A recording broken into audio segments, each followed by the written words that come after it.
सूर्यकोटि समप्रभ निर्विघ्नं कुरु मे देव सर्वकार्येषु सर्वदा।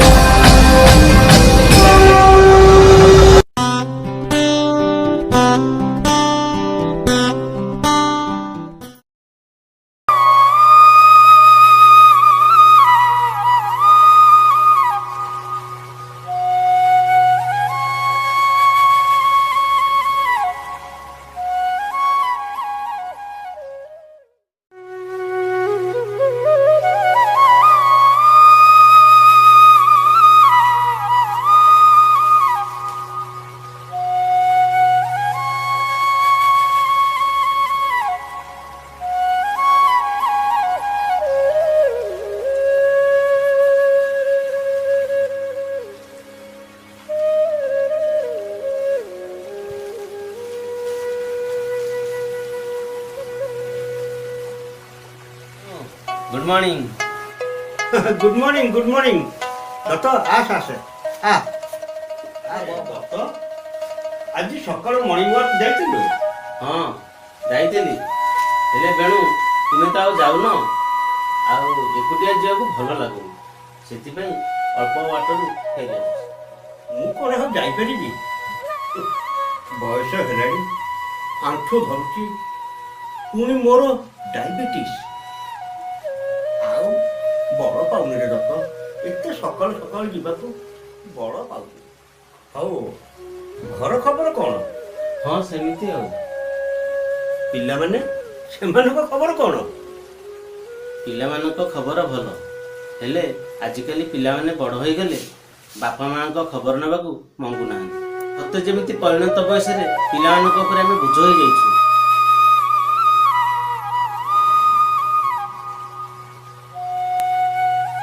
ଆରେ ହଁ, ମୁଁ ଯୋଉ କଥା ପାଇଁ ଆସିଥିଲି ସେ କଥା ଭୁଲି ଯାଇଛି।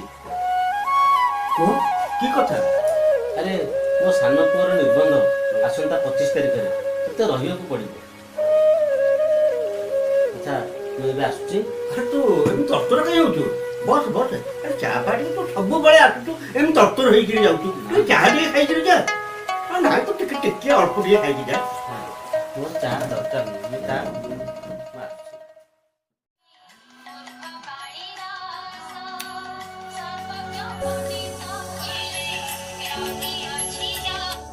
हेलो, हाँ मुझे पहुँच, हाँ 10 मिनट भीतर पहुँचे।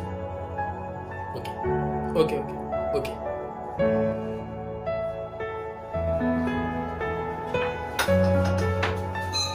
बापा ମୁଁ ଆସୁଛି।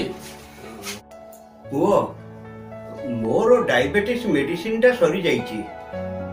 ଏ ମାସରେ ପଇସାଟା ମିଳିନି, ତୁ ଆମର ବାପା ଟିକେ ନେଇ ଆସିଥିବୁ। ମୁଁ ପେନସନ ପାଇଲେ ତୋ ପଇସା ମୁଁ ତତେ ଫେରେଇ ଦେବି। ଆର ମାସରେ କହିଥିଲା ଚଷମାଟା ତିଆରି କରିଦେବାକୁ, ତିଆରି କଲି, ସେ ଟଙ୍କା ଏପର୍ଯ୍ୟନ୍ତ ଦେଇନ। ଏବେ କହୁଛ ଡାଇବେଟିସ୍ ମେଡିସିନ ନେଇ ଆସିବାକୁ, ମୁଁ ଆଣିପାରିବିନି। ପେନସନ ପାଇଲେ ନିଜ ମେଡିସିନ ନିଜେ ଆଣିବ, ମେଡିସିନ ନ ଖାଇଲେ କେହି ମରିଯିବେନି। କଣ କହିଲୁ? ହଁ ପେନସନ ପାଇଗଲା ପରେ ମୁଁ ତମ ଚଷମା ତିଆରି ବାବଦକୁ ଯୋଉ ପଇସା ଖର୍ଚ୍ଚ କରିଥିଲି ମତେ ଫେରେଇ ଦେବ ହେଲା। ହଁ ଆଚ୍ଛା ମୁଁ ଶୁଣିଲି ତମେ ବୋଉକୁ ନେଇକି କଣ ଆର ମାସରେ ଗୋଟେ ତୀର୍ଥ ଯାଉଛ? ହଁ ହରିଦ୍ୱାର। नो, ଏବେ ଯାଅନି। ତୀର୍ଥ ପୂଜା ପାର୍ବଣ ଏସବୁ ଫାଲତୁ ଖର୍ଚ୍ଚ ବନ୍ଦ କର। ତୀର୍ଥ ବାବଦକୁ ଯେତେ ପଇସା ଖର୍ଚ୍ଚ ହେଇଥାନ୍ତା ସେ ସବୁ ମତେ ଦବ, ମୁଁ ସେଥିରେ କିଛି ଆଡ କରି ଗୋଟେ ଗାଡି କିଣିବି। କଣ କହିଲୁ? ଆମର ବୟସ ହେଲା ବୋଲି ଆମର ନିଜର ସ୍ୱାଧୀନତା ନାହିଁ। ସ୍ୱାଧୀନତା ମାନେ ରିଟାୟାର ହେଲା ପରେ ତମେ ମୋ ଘରେ ଆସି ରହୁଛ, ତମ କ୍ୱାର୍ଟର ଚାଲିଗଲା, ତମ ଭଲ ମନ୍ଦ କଥା ସବୁ ମୁଁ ବୁଝୁଛି, ପୁଣି ସ୍ୱାଧୀନତାର କଥା କଣ କହୁଛ? ଦେଖିପାରୁଛି ତୁ କିପରି ଆମର ଭଲ ମନ୍ଦ କଥା ବୁଝିବୁ, ମୁଁ ଠିକ ଦେଖିପାରୁଛି, ଠିକ ଦେଖିପାରୁଛି।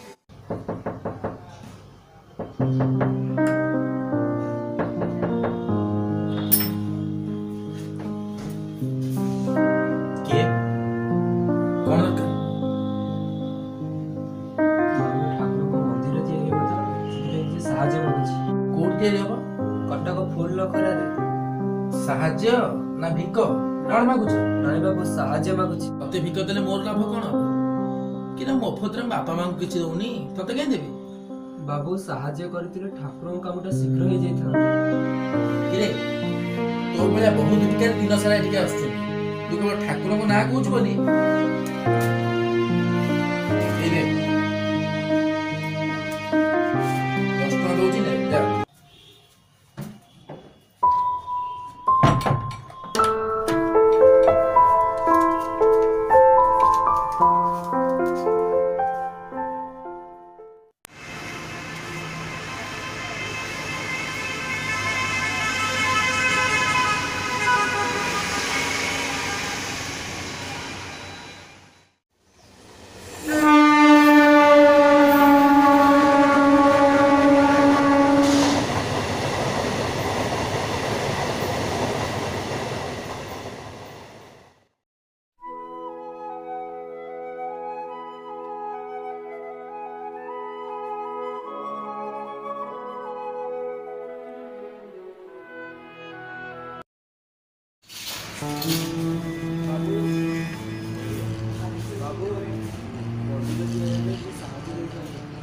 ନାଇଁ ନାଇଁ ନାଇଁ ନାଇଁ ହବନି କିଛି ହେଇପାରିବନି।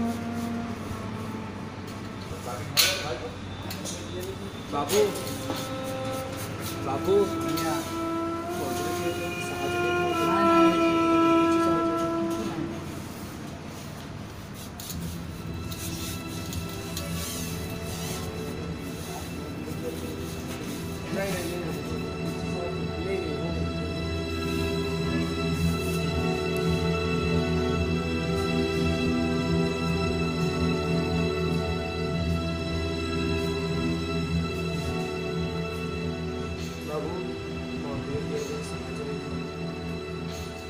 କିଛି ସାହାଯ୍ୟ କିଛି ନେଇ ଯା।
ବାବୁ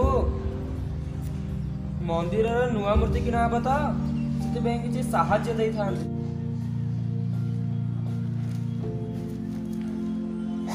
କୋଉଠି ଯେ? ବାବୁ ସାକ୍ଷୀ ଗୋପାଳରେ। ସାକ୍ଷୀ ଗୋପାଳ ଯେ? ସାକ୍ଷୀ ଗୋପାଳର କୋଉ ଗାଁରେ? ସାକ୍ଷୀ ଗୋପାଳ ରାୟଚକ୍ରଧରପୁର ଗାଁରେ। ଠାକୁରଙ୍କ ନାଁ କହି ବାବା ମାନେ ଡରଉଛନ୍ତି। ଆଉ ତମେ ମାନେ ଥାଳି ଧରି ଭିକ ମାଗୁଛ, ଚଲେଇଛ ଗୋଟେ ବସ୍ ନା? ଭିକ ନୁହେଁ ବାବୁ, ସାହାଯ୍ୟ ମାଗୁଛି। ଠାକୁରଙ୍କ କାମ ପାଇଁ ମାଗୁଛି ବାବୁ, କିଛି ସାହାଯ୍ୟ କରନ୍ତୁ। ହଉ ଛାଡ଼।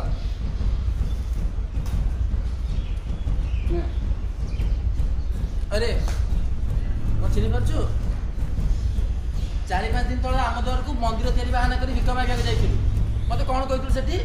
ଫୁଲ ଲକ୍ଷରେ ଶିବ ମନ୍ଦିର ତିଆରି ହେବ, ପଇସା ଦିଅ। ଆଉ ଆଜି ଏଠି ବାବୁମାନଙ୍କୁ କଣ କହୁଛୁ? ହଁ କଣ କହିଲେ ଆପଣମାନଙ୍କୁ? ସାକ୍ଷୀ ଗୋପାଳ କୋଉଠି ତିଆରି ହେବ? ରାୟଚକ୍ରଧରପୁର ନା?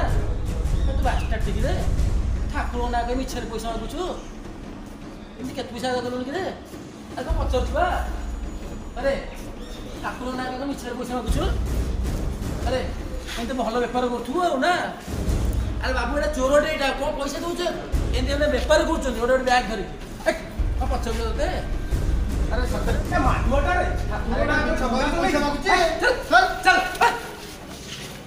ଏରିଆରେ ତତେ ଆମେ ଦେଖିବୁନି। ଏଠି ଆଉ ଦେଖା ଦଉନି ତୁ ଯେମିତି। ଏଟା ଦେଖିଲେ ଚପଲରେ ସେକିବ। ଚାଲ ଚାଲ ଚାଲ।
ବ୍ୟସ୍ତ ହୁଅନି, ତୁ ନିଶ୍ଚୟ ଭଲ ହେବ। ଡାକ୍ତର କହୁଥିଲେ ମୋ ଛାତିରେ ଟିକେ ନାକୁ ହୋଲ ହେଇଛି, ଅପରେସନ ହେବ ବହୁତ ଜଲ୍ଦି। ମୁଁ କରିବି ତୁମର ଅପରେସନ।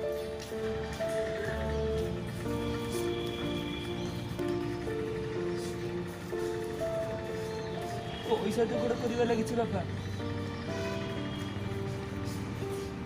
ଛୋଟଟେ ବୋଲି ମୁନ ଲାଗିପାରୁନି ସିନା, ତଥାପି ମୁଁ ଚେଷ୍ଟା କରୁଛି। ବହୁତ ସେ ଟଙ୍କା ଯୋଗାଡ଼ କରିଦେବି।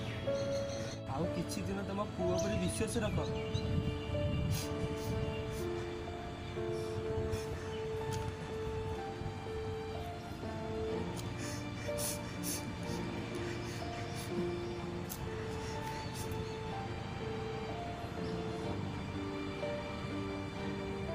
ବାବୁ ତମେ?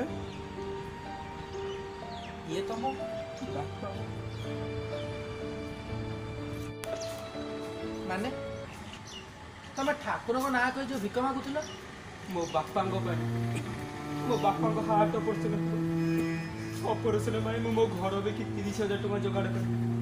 ଆଉ 20,000 ଟଙ୍କା ଦରକାର, ସେଥିପାଇଁ ମୁଁ ଭିକ ମାଗୁଥିଲି। ତମେ ଠାକୁରଙ୍କ ନାଁ ମିଛ ଦେଇ କହୁଥିଲ? ମିଛ କେତେବେଳେ କହିଲି ବାବୁ? ବାପା ମା ତ ହେଉଛନ୍ତି ଆମ ପାଇଁ ପ୍ରତ୍ୟେକ ଠାକୁର, ଚଳନ୍ତି ପ୍ରତିମା। ଯୋଉ ଠାକୁର ଆମକୁ ସୃଷ୍ଟି କରି ପିଲାଟି ଦିନରୁ ଏତିକିଠାରୁ ଏତେ ବଡ଼ କରିଛନ୍ତି, ଆଜି ସେମାନଙ୍କ ପରିଣତ ବୟସରେ ତାଙ୍କୁ ସେବା କରିବା କ'ଣ ଆମ କର୍ତ୍ତବ୍ୟ ନୁହେଁ? ମୁଁ ଯୋଉ ଠାକୁରଙ୍କ ନାଁ କହି ଭିକ ମାଗୁଥିଲି ସେ ମୋ ବାପା। ଆଉ ଗୋଟେ କଥା, ମୁଁ ବାସ୍ଟାର୍ଡ ନୁହେଁ, ମୋ ବାପା ଅଛନ୍ତି। ମୁଁ ମୋ ବାପାଙ୍କ ପାଇଁ ସବୁ କିଛି କରିପାରିବି।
Ha ha ha!